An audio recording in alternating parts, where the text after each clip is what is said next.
Welcome to episode 161 from the Shed End with myself, Theo. And Theo, how you doing? I'm good, yeah. For anyone who's a fellow hay fever sufferer, they'll know that this period of the year is always difficult. I know you struggle with it as well. Yeah. But yeah, I went for a run around Battersea Park yesterday, and the pollen was atrocious. It was just everywhere in the air. I must have gone in my eyes, my throat. And by the time I got home, I think I broke a world record for the amount of times I sneezed in a row. It was that bad. But no, I'm doing good. Happy it's Wednesday, one day closer to the weekend, one day closer to match day as well on Friday. And some good news as well is I literally 10 minutes before this call, I secured my ticket to the Conference League final in Poland. I've got flights booked. I've got trains booked. I've got the ticket now. I kind of got accommodation. That one's still kind of a bit of a grey area. But yeah, it's looking Who forward needs to it. sleep when you're in the Conference League? Exactly. And I was making I was making some calculations in my head. If the game does go to extra time, it's kicking off an hour Yeah, later. yeah. It might finish around 1 a.m. My flight's at 7 a.m. the next morning. Um, I might just take a gamble and just sleep at the airport or By the party time on you the get your streets if head we down, win. yeah, I think by the time you get your head down, you'll be back up, getting to the airport and all the rest of it. So might just have to Yeah, I feel like party the night. yeah, all the Chelsea and Betis fans have booked out Raw Claw and all the accommodation's gone because the only thing I could find on bookings.com for a reasonable price was a tent in someone's garden. So yeah, I think I'll make do with the airport bench for the time being. But yeah, Yeah. I'm doing good. How are you doing? Yeah, no, I'm good. I'm good. I was just about to say I've slept in worse places than someone's back a tent in their back garden. So that's probably a bit of a step up from some of the places I used to sleep in my drunken states. But no, I'm good. I'm good. Obviously, like you said, middle of the week feels good. Match day on Friday. A lot to unpick in this episode, as always. So if you haven't already, make sure you hit the Linktree link if you're on the audio or on YouTube. You'll be able to find the Linktree link in the description. Make sure you smash that and then go over to either or, whether it's YouTube or audio. Make sure you hit the notification bell so you don't miss an episode of the podcast. But there's a lot to unpick, as I said. Let's start with last Sunday, 12 p.m. Newcastle 2-0.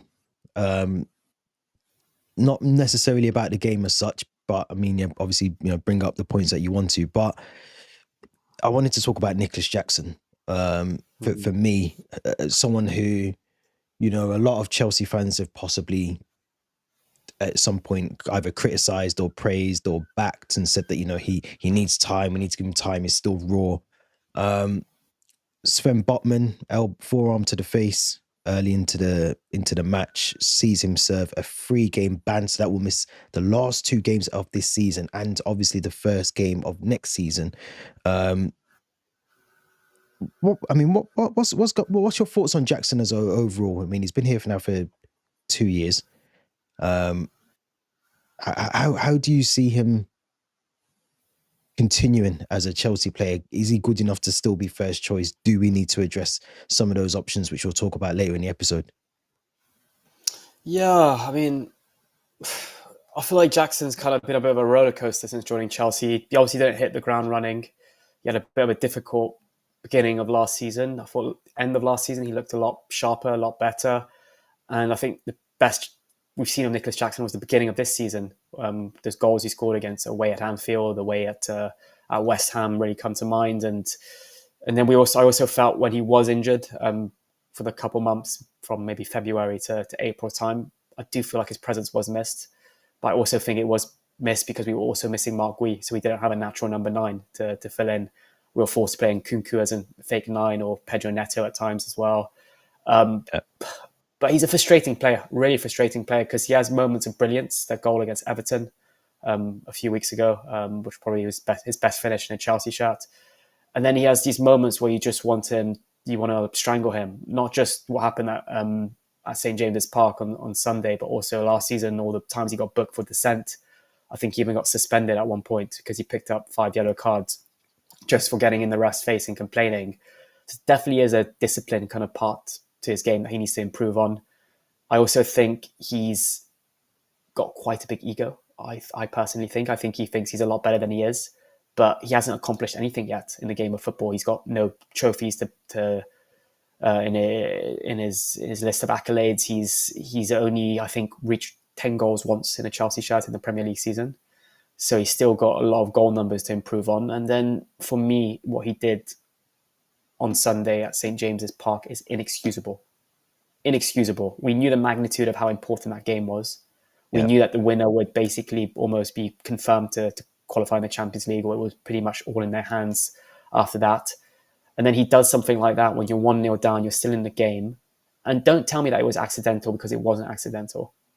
I listened to your recording, and I think you're on the same agreement with this. It's the fact he turns around, looks at Botman, sees where Botman is, and then lifts his elbow. Because I've seen other ones where elbows haven't been given as reds, even though I think they should be reds, because when you're putting an elbow to someone's face, you're endangering them. You're potentially going to injure them. You might break their nose. You might break their collarbone. You don't know what it is. But I think the Mings one against Bournemouth, I think, was a red. It wasn't given. We still talk about it. The Azpilicueta, when he was a victim of Mane's elbow. Yeah. I think even Robertson grabs Saka by the neck, and it's not an elbow. But it's decisions like this that you'll feel like, where's the consistency? But the one, I'm not comparing this to other decisions, because for me, the one, Jackson's one, was a red card, and I'm not complaining about that. But what I'm complaining about is Jackson's stupidity and his lack of maturity, his lack of, he let his whole team down. He let his whole his colleagues down, his teammates. He let the fans down who made the trip from London to go to St. James Park. He let all the fans who were banking on Chelsea qualifying for the Champions League and getting a result that day. And now he's cost himself. He's not going to be able to play for the next 3 games, like you mentioned. He's not going to play for the rest of the season in the Premier League. And he should probably not even play in the final in Rawclaw, because that should be a punishment for what he's done at the moment. And I think as well, you saw how well we played in that second half. We kept creating chances, we kept possession. And imagine how we would have played with 11 men on the pitch, with a natural number 9 who could have maybe got the job done. You saw when Reece James had that header, probably our big chance. You saw when Cucurella had that chance that Pope saved. You're kind of thinking to yourself, if this is a number 9 Jackson in those positions, potentially scoring. But I think the conclusion to all of this is we've kind of been umming and ahhing all season. Is Jackson the right person to be our number 9? And the answer is no now. Not just from a goal scoring perspective, but also from what you expect from a number 9. You expect from a Chelsea player when they step on the pitch, and Jackson isn't that person. I still think he's got a future at Chelsea, but he needs to bloody mature. And I think his future is now being maybe back up to someone like a Sesko, Gyökeres, and Osimhen, a Pavlidis, who I'm a huge fan of at Benfica as well. Yeah. So yeah, I'm just so frustrated. I've tried my best not to swear, but yeah, it was inexcusable. And I think you took a break from recording straight after the game, because it would have probably got us banned from YouTube. But I've kind of calmed a bit down now. I know it's still in our hands. We've got 2 games, and if we win those, we're guaranteed top 5. But if we don't get top 5 and we drop points against United or Forest, or we miss out by a point, then it's massive blood on Jackson's hands. It is. I mean, I think he's one of these strikers. Well, is he a striker? It's a question. It's debatable. But I think he's one of these players that, there's a player in there that's got some form of quality and has a job to do at Chelsea, whether it's a main role as a number 9 or a inside forward or playing off the left or whatever you want to talk, to describe him as. But I think for me, it's a case of, you're meant to be a striker. You're meant to be getting 20 to 25 goals a season. That is the bare minimum of a striker at Chelsea. That's the DNA of our previous strikers, the Costas and the Droppers, and and not even just as a 20 to 25 goals a season.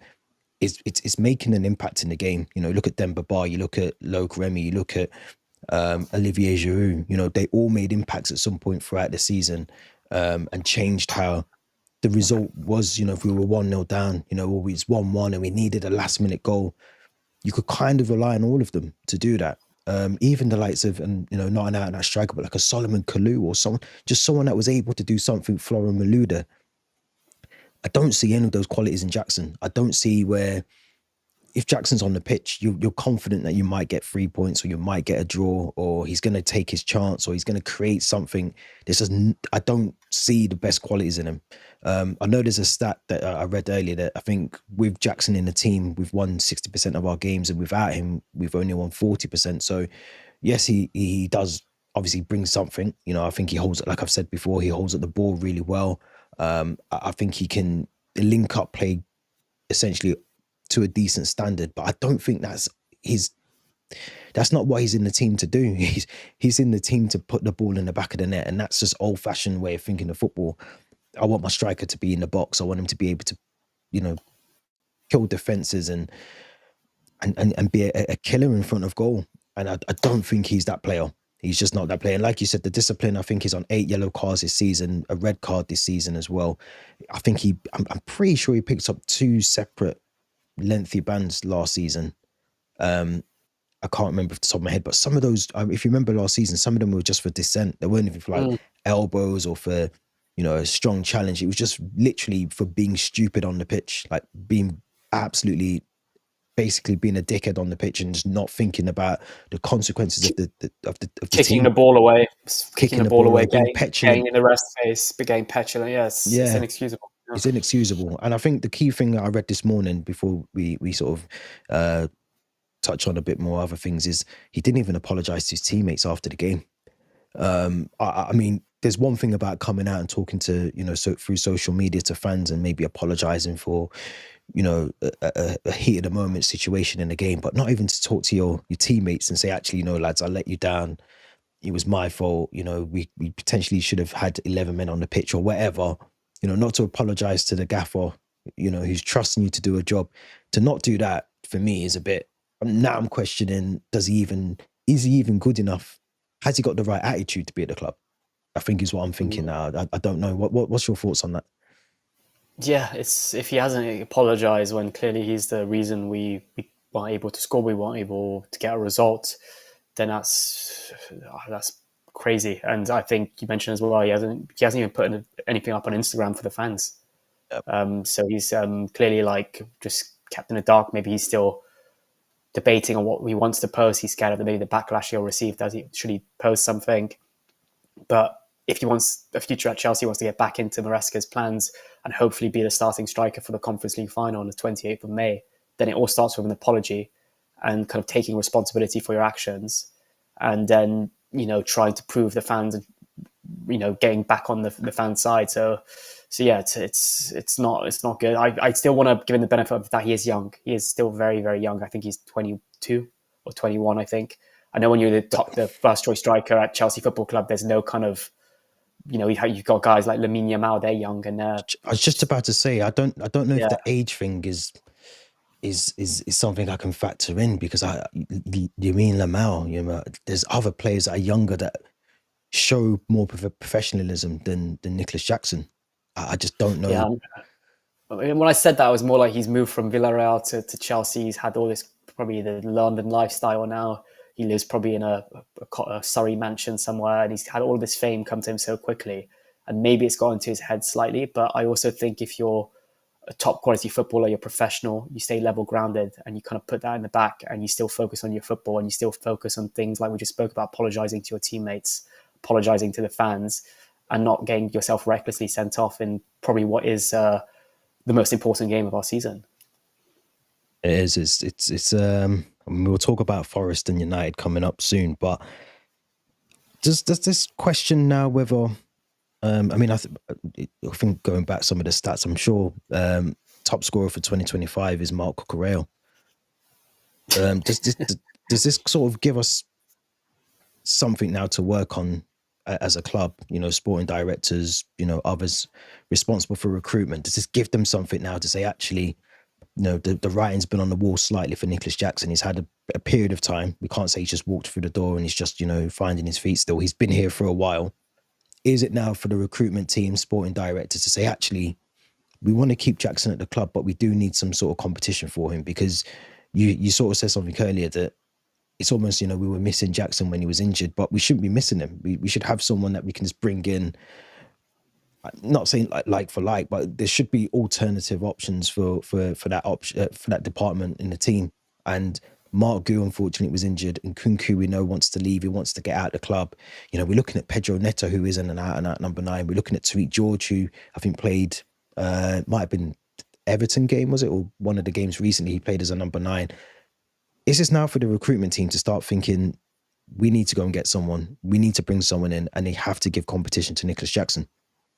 Yeah, I mentioned this quite a few times on the podcast, but every successful Chelsea team we've had a rotation of 3 strikers. Yeah. You go back to 2007, we had like Shevchenko, Drogba, Kalou.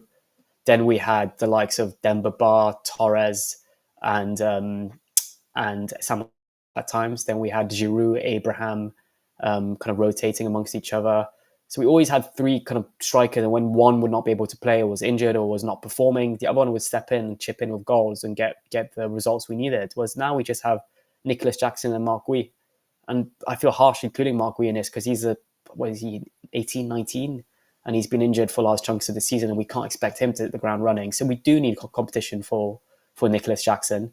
I think it's something we almost kind of got on over the line end of last summer with Osimhen, but there was, I think, his wages or his fees that were proving a bit too difficult to get him to the club.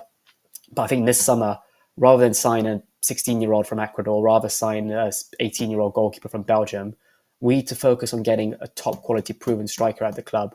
Yeah, that's not going to get us maybe 12 goals if we're lucky, but that will get us a guaranteed 20 goals at least 20 goals, and that's what we need. And there is a list of strikers available, but I also think it's going to be so difficult because there's so many other clubs in the Premier League that are also looking for a top quality striker. You've got Manchester United, even though they've been awful, I think the brand of Manchester United is going to be appealing to any striker.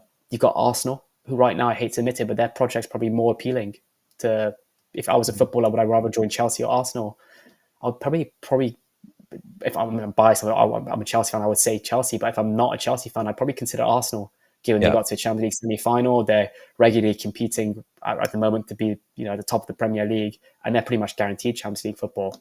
Yeah. But they should be ahead of us, though. I mean, their project has been going for a lot longer than the one that we've been doing. So it's a good point, though. I think, if you look at the two projects now, you would say, 100% Arsenal's is more developed, matured. It's, you can see the progress of where they're trying to get to, whether that's with Mikel Arteta or someone else, but you can see that they've got something they're working on.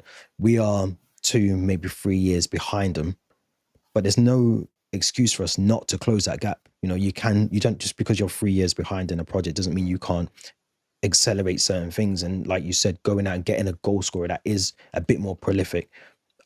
I do worry that there isn't many 20 to 25 goal scorers out there. Liam Delap isn't a 20 goal. I mean, he hasn't scored 20 goals, I don't think, this season for Ipswich.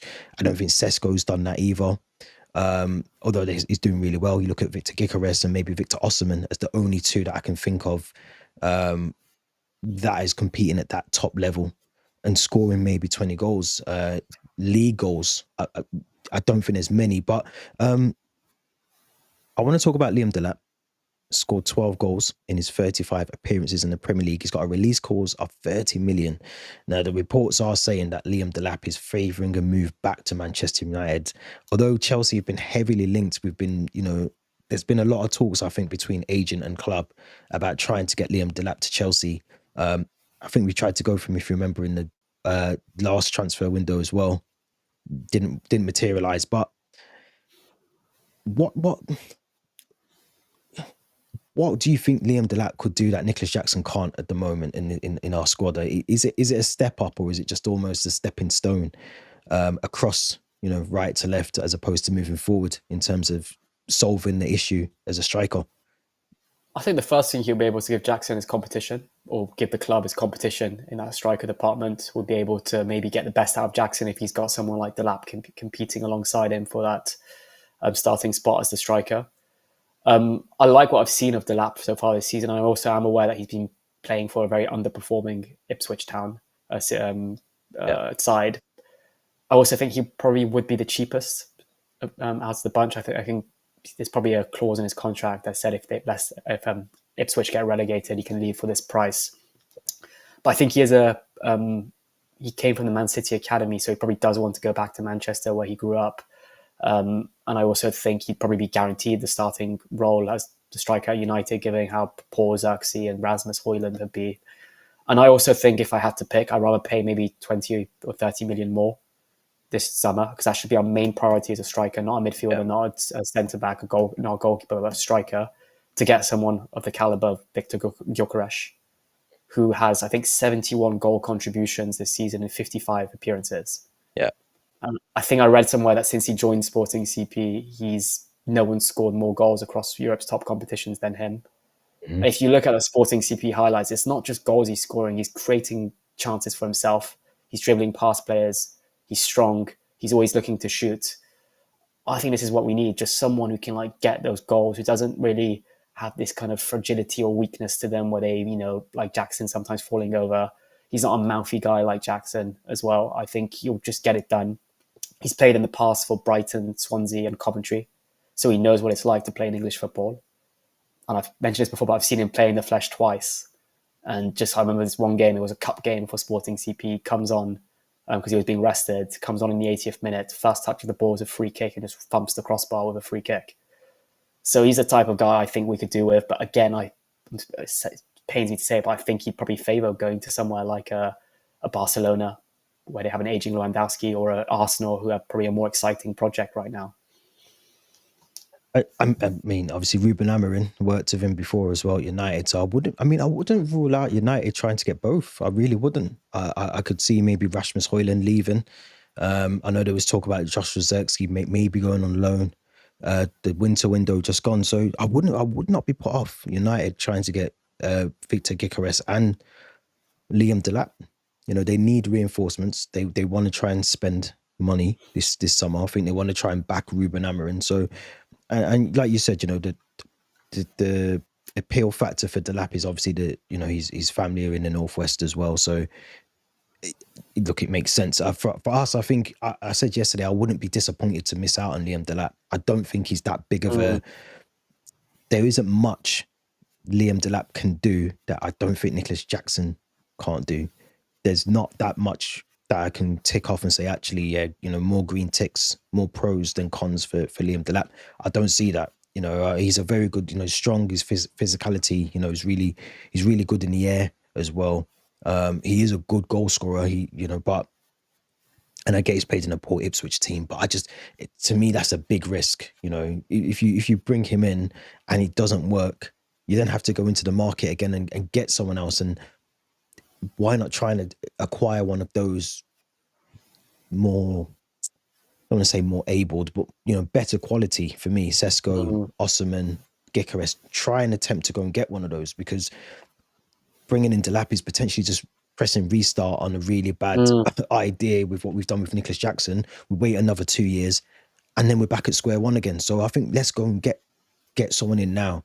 Obviously the Champions League's a massive factor, I think, as well. One thing I haven't mentioned, if United win the Europa League, that automatically, albeit from 14th or 15th in the league, going to qualify for the Champions League next season. So that's another thing why I think Liam Delap has cooled things down with Chelsea, because if we miss out on the Champions League, he wants to play at the top level. And if we're not in the Champions League, do you think that's going to be a massive factor for our transfers over the summer? If we was able to bring in like the likes of Enzo, I think without Champions League, Caicedo, we didn't have Champions League then. We got Enzo halfway through the season where we still were in the Champions League. Actually, I remember we played the next games against Dortmund and Madrid. But it's a huge kind of pull factor. If you've got Champions League football, guys like Gyökeres, guys like Sesko would probably favour a move to your club. Yeah. Whereas if you don't have Champions League, I still think maybe Delap would join you because he's still young. He's still never played in Europe before, so he maybe would still join you if you're in Europa League or Conference League. But if we want like you said, like a proven or like full package striker, I think they'd only consider a move to your club if you have Champions League. Otherwise, it probably means paying more wages, like we probably did for Caicedo when we signed him and didn't have Champions League. But yeah, another guy I really like the look of a striker is Evangelos Pavlidis at Benfica. Yep. He's only on 18 goals in the Portuguese league. I think second best to Gyökeres. He's on 30 something. So it just shows the difference between Gyökeres than the second highest goal scorer. But if you watch his assist he gave for Benfica at the weekend against Sporting CP, it was special. It was almost like Messi-esque, just going through the penalty box, dribbling past players, sitting down defenders, and then his hat-trick against Barcelona in the Champions League. I really like the look of him, and I also think the transition from the Portuguese league to the Premier League in the past has worked better than sometimes the Bundesliga to the Premier League. We've seen yesterday. We've seen Werner, Havertz, these guys come to the and Kunku. And Kunku, another one exactly from Leipzig as well. Actually, they've scored 20 goals for fun in the Bundesliga, come to the Premier League and can't hit a barn door. So that's what does worry me every time we link with the next big talent from from the Bundesliga, Sancho as well, does really, really well at Dortmund, but Dortmund. then comes to the Yeah. Premier League and just struggled in a way. So yeah, and I also think we're putting so much pressure on getting a striker, but we also need our other players, our wingers, our number 10s to chip in with goals and assists. And I don't think Yeah, we've of seen enough of course. Madueke, Sancho, Neto this season. So whoever comes in as number 9 next season, these guys also need to step up. Yeah, agreed with that. If we had to rank our, so I'll go first. I think I would, if it's Delap, Sesko, Osserman, Gyökeres, who else did you just mention? Pavlidis, and I think Pavlidis, Etikite, his name from Frankfurt, has been mentioned a Ekiti, few times. yeah. How would you rank? Who would you what would you preferred? That's your list. Who's first? Who's fifth? I would have Gyökeres at the top without a shadow of a doubt. I've had Even Osimhen. though the financial, so think about financial Yeah, PSR. I would. We could afford I him and think wages. I would because I think we don't need to sign a goalkeeper this summer. I don't I think so. think we I don't don't think need we to need sign a midfielders midfielder. either. We've got Andre Santos, we've got Ugo Chukwu, we've got these Lavia, guys who can fill in, Lavia, who we've hardly seen this season. yeah, So I do think hopefully we can sell a bit of players, maybe sell Disasi, João Felix. I know it'll be maybe a loss on the books, but if we can get something, claw back yeah. something for them. But I would have Gyökeres, Osimhen, Pavlidis, Sesko, Delap, Etikite at the bottom. I'd agree with that. I think maybe I'd swap Sesko with Gyökeres. But then, like I've said yesterday and I said today, getting plays from the Bundesliga is a massive risk. If we can sell, because we've got Raheem Sterling coming back as well, João Felix is coming back to the club. If we can get those players off our books, especially Sterling, because I'm pretty sure he's a high earner. I think he's on 300 something thousand a week. Get him off the books, then yeah, Gyökeres should be the one that we go for. I just don't see that happening. I really don't. I think Sesko, high ceiling, unproven, Delap, Premier League experience. I wish you could mold them all into one and just have one world class number 9, but we can't. But let us know what you think in the comments. If you're on YouTube, again, if you're on Spotify, you can drop a comment on there as well and let us know what you think about who we should sign in the summer. Before we move on, I say in the summer, but should we be trying to sign someone before the Club World Cup? That's another question as well. Yeah, we should. It's a big competition. I mean, financially as well, you spoke about finances. If we progress far in the competition, we get quite a hefty amount of money. Chunk of money. Nice chunk of money. So we'll want to have a striker who can get the goals against the likes of Flamengo, against potentially Club America or LAFC, these types of teams. And right now, Jackson isn't looking like that guy. And it could even be like, do we punish him even further and transfer list him this summer? I don't think that's the right thing to do. But yeah, I think I'd like to go in that competition with a proven striker, someone who can maybe, because it is a competition. We can't treat it like a friendly. You can't be like the Audi Cup. No, but it's also like building up that fitness, because like the competition runs from mid-June to mid-July, so it's building up that fitness for eventually the first Premier League game of the season, which is probably around mid-August time, so only a month later. So yeah, building up that fitness, and we need someone who maybe will be able to gel and blend in with the rest of the team. Yeah, I agree. Let's see what comes of that. But let's move on to some. I don't know can we call this positive news? Chelsea's 25-26 kit has been not officially. It's due to be officially announced on Friday, the 16th of May. You posted on our socials yesterday, which is still, I think I've charged my phone twice. I think I'm close to turning notifications off, but seems to be getting a mixed reaction on our Twitter feed and Instagram. If you haven't already, make sure you head over there and check it out. As I said, Linktree link is in the description. Share your thoughts on what you think the kit is and are you happy with it? Do you like it? What's your thoughts for your one? First of all, the home kit. I think the away one hasn't come out yet. Goalkeepers come out, training top, but the home kit, I'm gonna say I like it. I think it's a decent kit. Yeah, I definitely think we've had worse, and I definitely think we've had better. I know the red trim, which maybe a lot of people are opposed, against is that's kind of like a tribute to the Chelsea pensioners. Yep. So people Yep. do need to be aware that there is a significance with the colour red Reasons in for Chelsea Football yeah, Club. yeah. There are reasons, exactly. And it was very, very strange seeing the kind of like mixed reaction that fans had around the kit when we posted it on our socials a day or two ago. I would say about 60% absolutely hated it, Yeah. whilst 40% were saying it's the best kit they've seen. They can't wait to add it to their collection. So it seems very kind of, dividing opinions amongst the fans. I personally don't mind it. I think the kind of pattern within the blue kind of the kit reminds me a bit of the 2019-2021, where you have kind of like the background of Stamford Bridge there. The red is a bit of a throwback for me to the 2010-2011 kit, where we had a bit of red on the collar. Yeah, I was thinking that. I always say of kits, though, the sponsor can make a huge difference. Yeah, Aesthetically, how it looks on a kit. it looks I mean, clean I'm at the wearing, moment without the yeah, sponsor. it looks clean without it. But then again, can we afford going into a third season in a row without a sponsor for Yeah. financial reasons? I don't think so. So I think it will be Delap there for the Club World Cup. Yeah. I also think we'll want to launch it, I think, for the home game against Manchester United on Friday. I think that's when the players might wear it for the final game of the season, and we will see it again for the Club World Cup. Yeah, true. Away one seems to be that kind of like olive, bit beigey or white, kind of greeny red one, which doesn't look too bad as well. And then goalkeeper one seems like this black one, and then with this pre-match training one with Bing on the front. Yeah. I'm not against it. I'm not against it. I think, like we see every year, there's almost like a color palette with kits. This year seems to be this White and orange blue and turquoise, Yeah. white as well. Whereas this next year seems to be like there'll be a lot of red on our kits. I mentioned on WhatsApp, yes, I'm really looking forward to the third kit, because that one seems to be a throwback to the black 2004 away kit we had with the old Chelsea badge, with the CFC and the lion kind of perched over it. If you haven't seen that, give it a look. It looks really, really nice. So I think if I do get one next season, I'll wait for that one to be released. But yeah, I think I'm glad we're getting this done now, because if you remember last year, I think we released it mid-July time. Still with no sponsor. Yeah.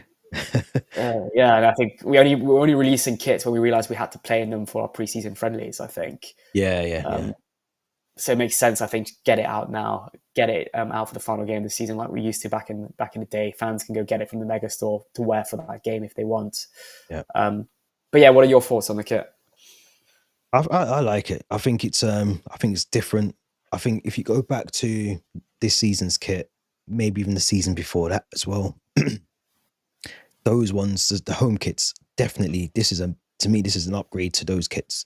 We've had some real, and if anyone hasn't, go and listen to our kit special. I can't remember what episode it is, but we definitely did a couple on our favorite kits. But this one is one of those kits, the home kit, where I can see, if you feels like Chelsea again, like this season with the weird sort of marbly swirly effect. That doesn't feel like a Chelsea kit. This one does. Whether even the sponsor ruins it. The badge on the current season's kit was like blended. It's like it's weird.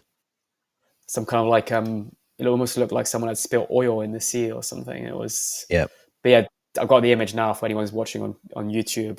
You can see the badge is a lot more traditional, the typical colors. Yeah. We'll need to do another episode actually on our favorite kits, because it's been a while. Yeah. I think the away kit as well, I do like that with the sort of green and red, and I do like that. That does look smart. I think that's from the 1970 something season. I can't remember. I was going to say 1976 or 79, but yeah, that is like a proper throw. If anyone knows, or if you don't know, that is a proper throwback from the 70s of Chelsea, I think. So yeah, that one and the third kit and the goalkeeper kit as well. I think I get it. People are like, Nike don't make the best kits, and they probably don't make the best kits, but this one is for me, is definitely an upgrade. The only thing I will say, actually, the collar is a bit, like in terms of not the colors or nothing, just how it is, how it would sit, I think looks a bit weird. It almost feels like someone's like, like some of the muscular players. I know Mikel Antonio does this, but he has to have a sort of incision put in his t-shirts, his football tops, because he's too chesty, basically. So they have to make like a pre-made alteration to every single time Mikel Antonio plays. Well, won't be playing football for a while, but every time he does, they have to put a sort of incision in there. So that's the only thing I'll say about it. Yeah, away one as well. I'm looking now. It's got these red and kind of very khaki green stripes running down the middle of it. What I do wonder Yeah. is if we have the sponsor, how's that going to look? Kind of going across, is it going to be white? Because if the sponsor is white, which Damac is, how does white on white or kind of white on this kind of beigey pattern? How's that going to Good look? point. But no, I definitely feel like we've had worse kits. We've had better kits. I still prefer the kits that Adidas used to make for us. I'm wearing one of the training ones now with Samsung on it. Yeah. But I just feel like now there's a lot of special goalkeeper kits and training kits. There's a lot of like recycled templates that get used. So it's nice to see that Nike's finally making a bit more of a unique kit for us that's just focused on us. I think, was it like 2017, 2018, there was that third kit. The same pattern was used across like 8 different teams across Europe. So it's nice to see that the kits are a bit more unique now. And I always like a bit of a throwback to the past and a more retro kit as well. Yeah, definitely. Definitely. I'm looking forward to it. It comes out on Friday, as I said, the 16th. So I'm sure it'll be all on the Megastore. There'll be a promo rollout as they normally do, which I actually like. I like watching the rollouts for the promos. They tend to sort of build up the hype a little bit. There was one year, I think it was the year Costa, Louise, Hazard would have been part of that. It was almost like they had like blue paint everywhere. They made it like a big thing. I don't know if you remember. I think it might have been Costa's last season, the Conte season.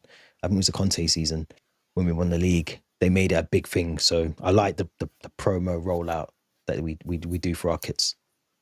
Yeah, even there was one season, it was like that back to school marketing like video, that launch video where I think it was like Tuchel was the teacher and they were all lined up and Yeah.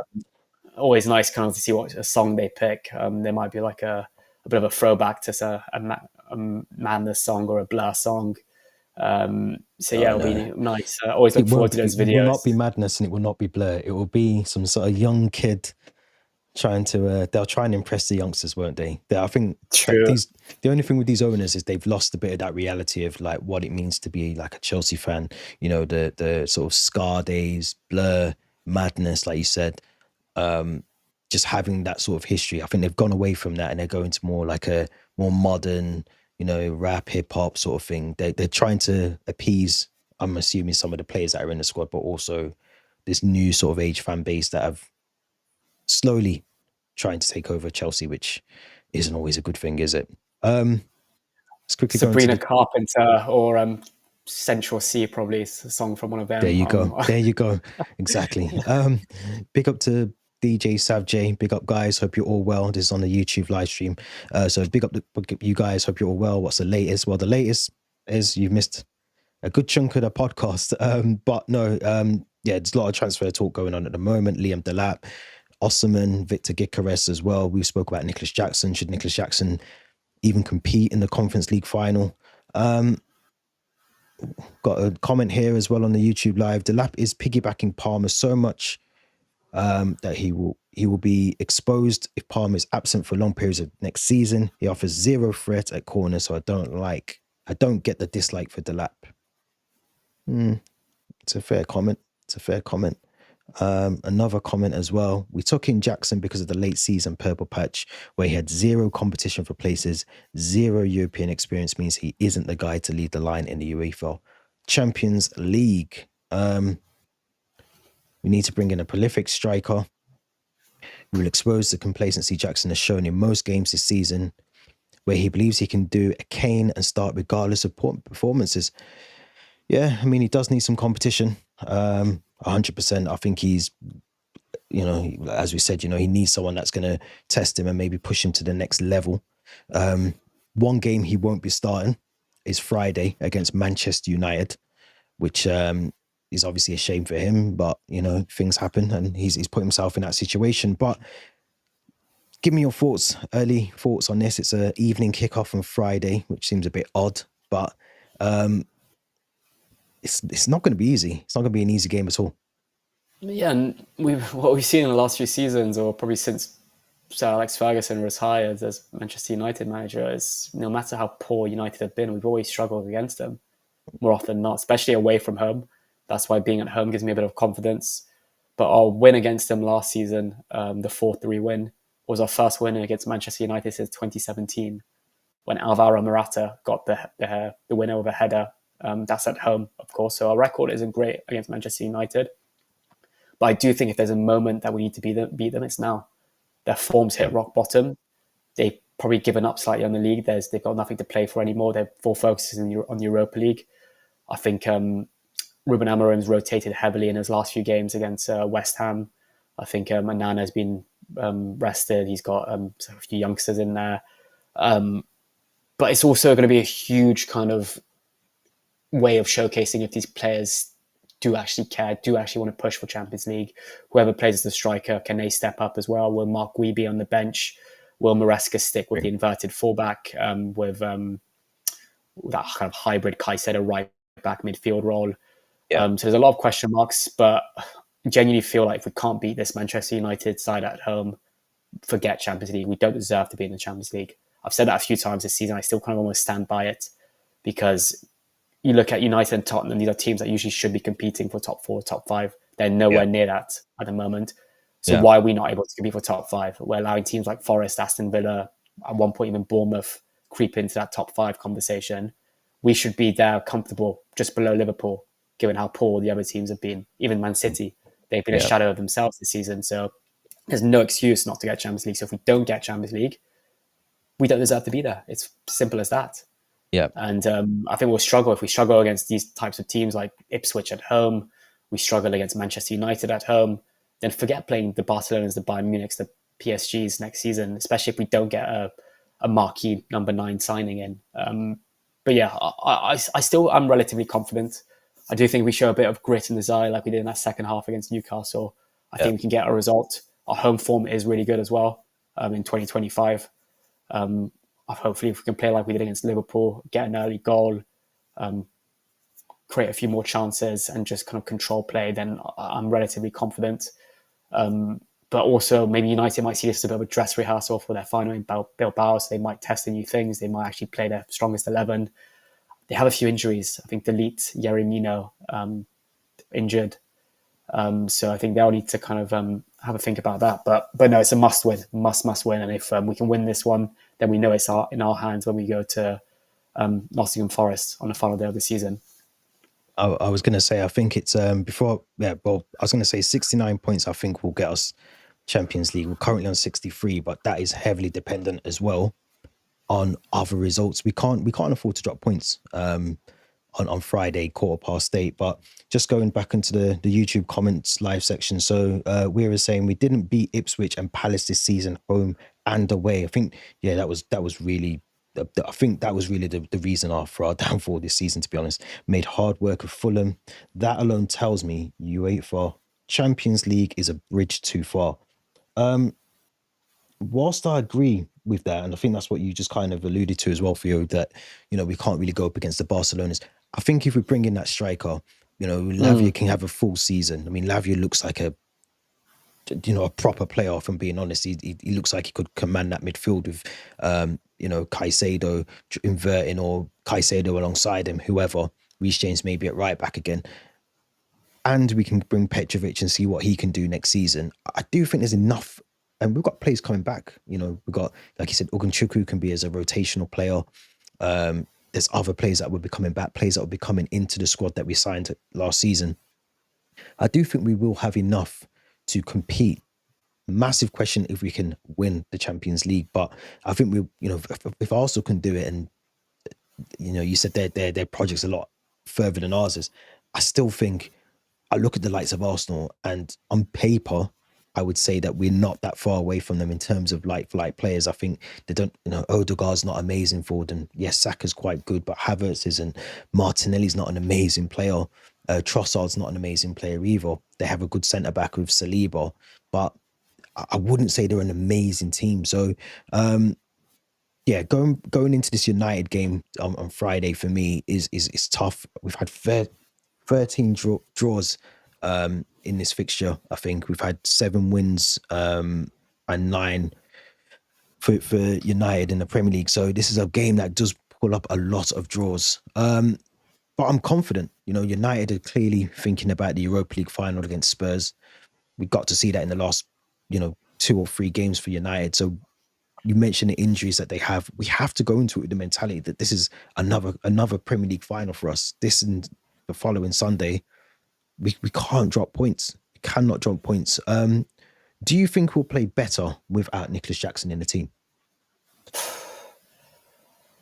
Just I don't thinking back know. to that, think back to that second half Newcastle performance, like you mentioned earlier, and how well the team was galvanized and almost rallied around each other to try and get something out of it before the second goal. Yeah, but I'm also thinking back to that period from like February to April when we didn't Yeah, have Nicolas Jackson with Mark Gui. We didn't have a natural number 9. We were experimenting with Nkunku, with with Neto, and that's when Cucurella would step up and get goals. Tosin was getting goals from headers. So yeah, I do feel like we are a better side with a striker, whether it's Jackson or Gui or someone who has a bit more experience playing in that position. But I think on Sunday we're not going to. Friday, sorry, we're not going to have the choice. Sancho as well. He's cup tied. He yeah, can't play against his parent club because he's potentially someone we could have maybe thought about in that position. It's hard to answer. I personally think no. I think personally we're better with someone like Jackson on the pitch just because he's able to kind of stretch out play, make those runs occasionally. yeah, Um, but yeah, I think if someone with like Neto's legs and his speed, maybe that might be an asset against United as well. yeah. I mean, I'm just looking at their injury list. I know you just mentioned it, but if we can't beat this United squad, and I agree with on the YouTube live, DJ South J, a must win. The players do not need to be geared up for this match as they know what is at stake, especially Mm. after the loss against Newcastle. Plus, it is Manchester United, regardless of their league position. I was going to say that this is Manchester United. I don't care whether they're 19th or first in the league. We should be beating them, and we should be attempting to beat them and not give up. If you remember the last game at Stamford Bridge, the 4-3, we never gave up. We never gave up. We weren't the best on that day. If we remember, we let 3 goals in. And if you remember, I think the second half we sort of like depleted a little bit, but then we sort of caught second wind and went on to win it with the Cole Palmer strike. But we can't afford to, regardless of, because this is the sort of game I think that United will be up for, as strange as that sounds. I feel like they'll be up for it. They've probably seen how bad our season's been the second half of the season, and they will turn up. They will actually turn up. This is not going to be like Liverpool when Liverpool were in party mode and, Arnie Slot was probably thinking about flying off to Ibiza. I'm sure I seen him there the other day, but this is not going to be that sort of situation. This is going to be a situation where United, under the cosh, dress rehearsal, like you said, for the Europa final, and they hate us just as much as we hate them. The rivalry is deep, so we can't afford to lose this at all. We just can't. No, we can't. And like you said, imagine like as you're a United fan or you're a United player, you can say like, "Oh, they win the Europa League, we qualified for the Champions League, whereas Chelsea didn't." They'll probably see that as a more successful season for them than us. Yeah, And yeah, I think they'll be up for it. And I think guys like Diallo, they're back in the team now, and I think I really rate him. You've got youngsters, I don't know if they're fit or not, but Obi and Toby, I forgot his name. Another one that they looked good when they played this season. yeah. One thing I will say is their goalkeeper, Nana, he's rubbish. We've Absolutely got to rubbish. explore, but this is where Nicolas Jackson would have been, Yeah. I just said, crucial, especially off like set pieces. I'm looking at like Levi Colwell. I'm talking about the players that are a bit more physical. Stand on the goalkeeper from a corner and just Yeah. just make it difficult for him. And Not just that, but like have guys like Enzo Caicedo just shoot from distance, even. yeah. That's one This thing we guy, haven't done. no, we haven't done that enough this season. I know we'll do it on next episode, our goal of the season, but there's not many to pick from, I feel. But yeah, Onana, this guy dives like an AI robot. He's always delayed with his dives. He looks a bit, he's poor, his decision making is poor as well. He'll have a bit of Russian blood and come out of goal occasionally. So we need to definitely exploit that 100%. It might backfire on me and he might have a bad of the match performance, but if he's played anywhere near to the same level he's played all throughout the season, then it's definitely 3 or 4 goals to have from us if we just take our chances and we shoot. Yeah, no, I agree with that. Couple more comments on the YouTube. So if Maresca has us dropping points against United from winning positions, it doesn't give me any confidence that our home form in Europe will be positive unless Petrovic replaces Sanchez. Otherwise, forget it, is what we're hearing in the chat. Just like was mentioned grit and desire. Jackson was shown he failed to show any, starting with that 4-3 over Spurs where he was complete passenger and got hooked off after half an hour. Yeah. And finally, we draw to United 1-1 not so long ago when they were in a bad slump of form, so don't rule out a draw. As I said, this is probably one of the most fixtures that we play that churns out a draw, churns out a really difficult result for us. But we know what's at stake here. We know that Champions League is there. United, I mean, I feel like United will win that Europa League. And I feel like both Spurs and United have both, through everything, committed everything to winning that trophy this season. So part of me is thinking they're not that they're willing to throw this game away, but I think mentally some of these players will not want to get injured. Some of these players, the manager will not want to try and risk because he has to win that Europa League. So I'm thinking, does he switch things? Does he, has he told the players our aim is Europa League to get into the Champions League? Now, if that's the case, I think we stand a very good chance because we know what we need to get out of that team, the game, just like we did against Liverpool. So I think we have to. All we can do is win the game. All we can do is win the game and forget about what's the noise around us in terms of other teams and where they are. Just go out there for 90 minutes and play and leave everything out there. I think that's what we can do. Absolutely. And like the comment said, like the players know how valuable this game is. They know what's up for stakes and they just need to go out there 90 minutes, play their football, win the game. 1-0, 2-1, 3-2, 4-3 again, whatever it is, 3 points. That's what matters. Yeah, agreed. Best part of the show, I think for me anyway, predicted lineups. It's not easy because you've got Sancho suspended, you've got not suspended, a cup tied, you've got Jackson suspended. I think Nkunku and Reece James weren't in training yesterday. No. James apparently was ill, I think, so he might be back in time for Friday. I'll let you go first, actually, and I'll let you know if I agree with your starting 11.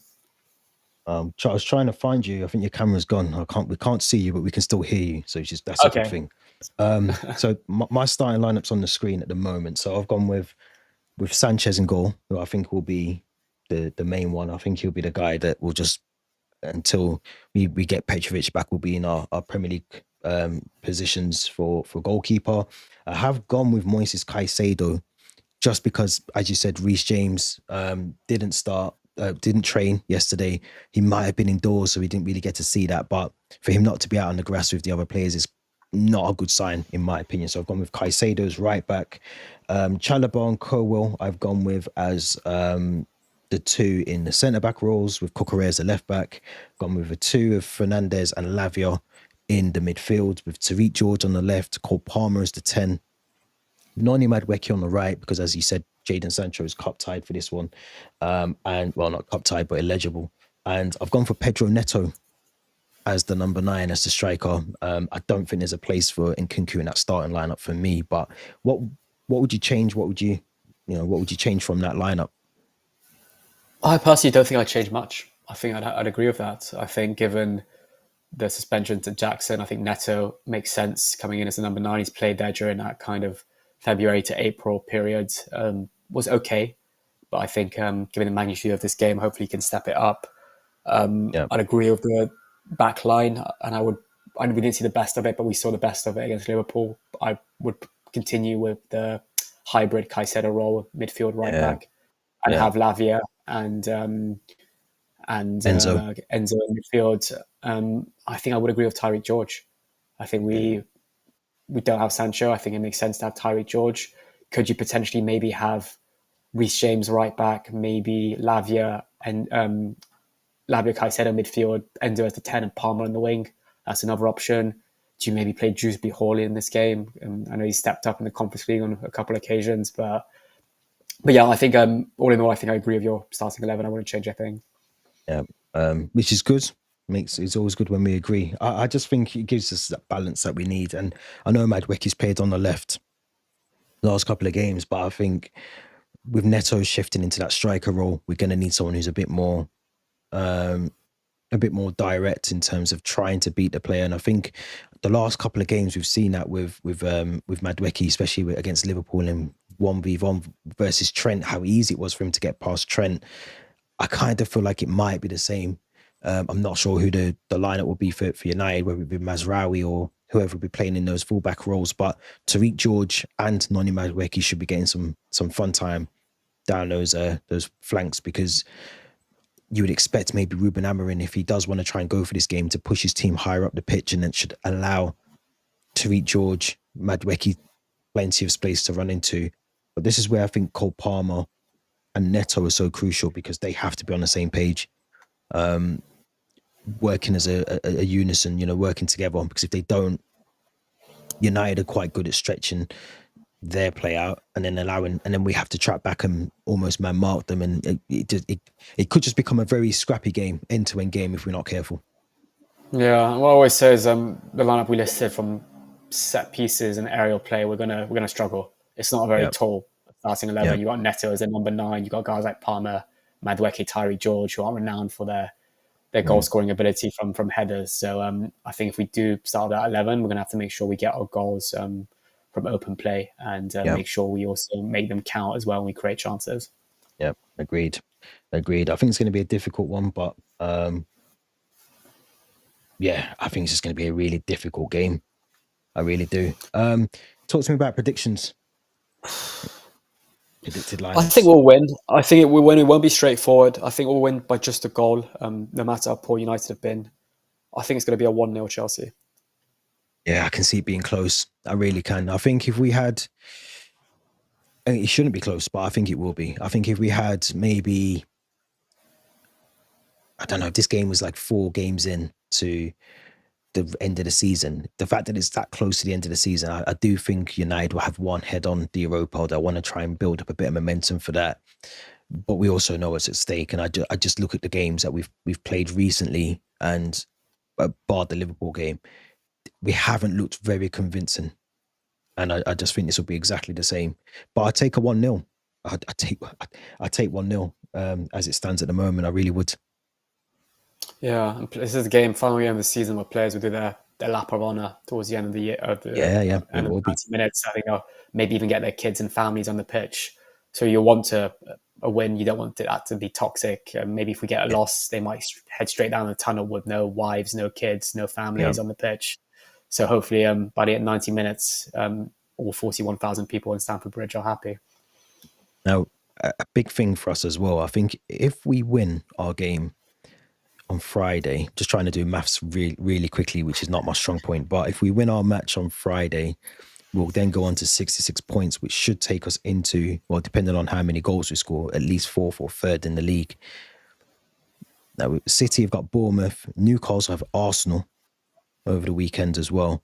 Forest go to West Ham.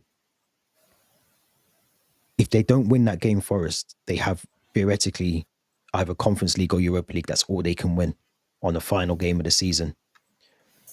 Part of me is thinking if they lose over the weekend and then they go into that final game against us, they already know where they stand a little bit. My point is, if we win the game against United on Friday, we have a lot more to lose going into that final game than Nottingham Forest, because if they lose on the weekend, they can't get Champions League football, if my maths is correct. They're on 62 points.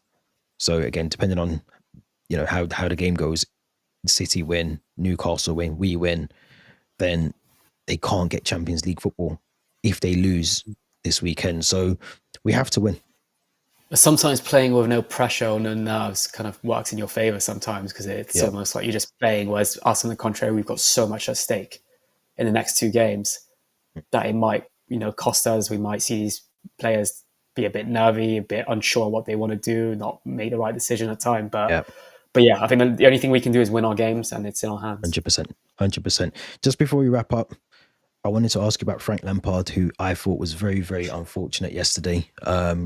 Again, obviously still Chelsea related, because he's Chelsea legend through and through. But I wanted to ask you this: out of those crop of players, ex-players who are now managers, Steven Gerrard, Wayne Rooney, I'll throw Paul Scholes in there. I think he had a spell at Oldham. Gary Neville, Phil Neville, there's probably a couple that I've missed off that list, but I feel like Frank Lampard is the one that is doing things in the right way, in terms of you can see the progression in his managerial career. could you ever see him one day? I still think it was too early in his managerial career when his first stint at Chelsea. But what a story it would be if he was to eventually come back at Chelsea and win the Premier League or win the Champions League in a couple of years. Because I feel like he's got it in him. I feel like he's watching his team yesterday. I think they're very unlucky, but he's got a lot to work on. But I think if he had a better crop of players, I think he'd do. I think if he had the players that Maresca's got now at Chelsea, I think he'd actually do a better job. Absolutely, yeah. And I know he lost in the Conference League semi-final last night to Sunderland on an aggregate. But when you think of what he's done at that club, they were 17th when he took over in November. He got them to 5th, got them into a playoff semi-final. I think he's over-exceeded expectations. But absolutely, I would see him back at Chelsea one day. Not anytime soon, but you look at how young some of these managers are now that they take over, and I actually class Frank Lampard as one of them who's got experience. He's managed Chelsea twice. He's managed Derby. He's managed Everton. And we both said it when he first managed Chelsea. We agreed that he needed to take a bit of a step back, maybe drop a league even, and then hopefully he'll come back stronger. And that's what he did. He went to Everton, and now he's at Coventry. So I think he's progressed really well in terms of his decisions and what he's done. So absolutely, I think in a couple of years, maybe even more than a couple, I would definitely see him back at Chelsea. And we saw how much the club means to him when he came back for that interim position. Even though he wasn't getting the results, you could tell how he knew what the DNA of Chelsea was, what it means to play for the club, represent the team, wear the badge on your kit. So yeah, I'm really happy that he's doing well at Coventry, and it's good to see him get the praise and the love he deserves as well. I agree with that. I just hope, and I think this might happen one day very soon, is if Maresca does have a very bad start to this season next year, this season coming now, and Coventry are doing well, if they're flying high in that championship, I wouldn't be surprised if Todd and co get on the phone to him, ask him if he wants one last dance, one last throw at the dice at Chelsea manager. I could see it happening. I think he's I think he'd be the cheaper option. He'd be the one that they probably would see how well he was doing at Coventry. They'd think, you do very similar to Maresca, how well you've done at the club and all the rest of it. And he's Chelsea. I can see it happening. Never say no. We've seen crazy. I wouldn't agree with it.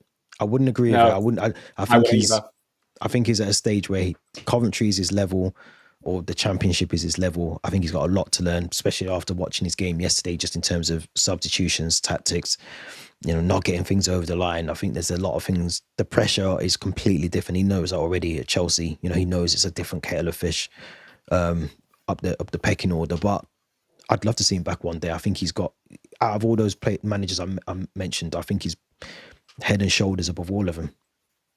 Yeah, but I agree. I wouldn't want to see him come so soon after, and especially halfway through a season. So should we sack Maresca next year? Should things not work out? Do you want to bring, throw Lampard in the deep end with his crop of players that maybe he's never worked with? And that's essentially what happened in April 2023. And we saw things, he even went on a podcast that summer. He wasn't happy, was he? He wasn't happy. He had players, I think, sat on the dressing room floor because there wasn't enough room in the dressing room. He had 3 different groups of players training together, separate groups. He had guys like Aubameyang and Ziyech who he couldn't even promise them a place on the bench because the squad was so large. So yeah, hopefully if he does come back to Chelsea, conditions and the circumstances are right for him. Yeah, 100% agreed. But we'll have to see. Let us know what you think in the comments if you think Lampard should have another roll at the dice at some point in his managerial career before he's got a long managerial career, so I don't think he's going to retire anytime soon. But let us know what you think in the comments about all the topics discussed on this week's podcast. Theo, as always, pleasure.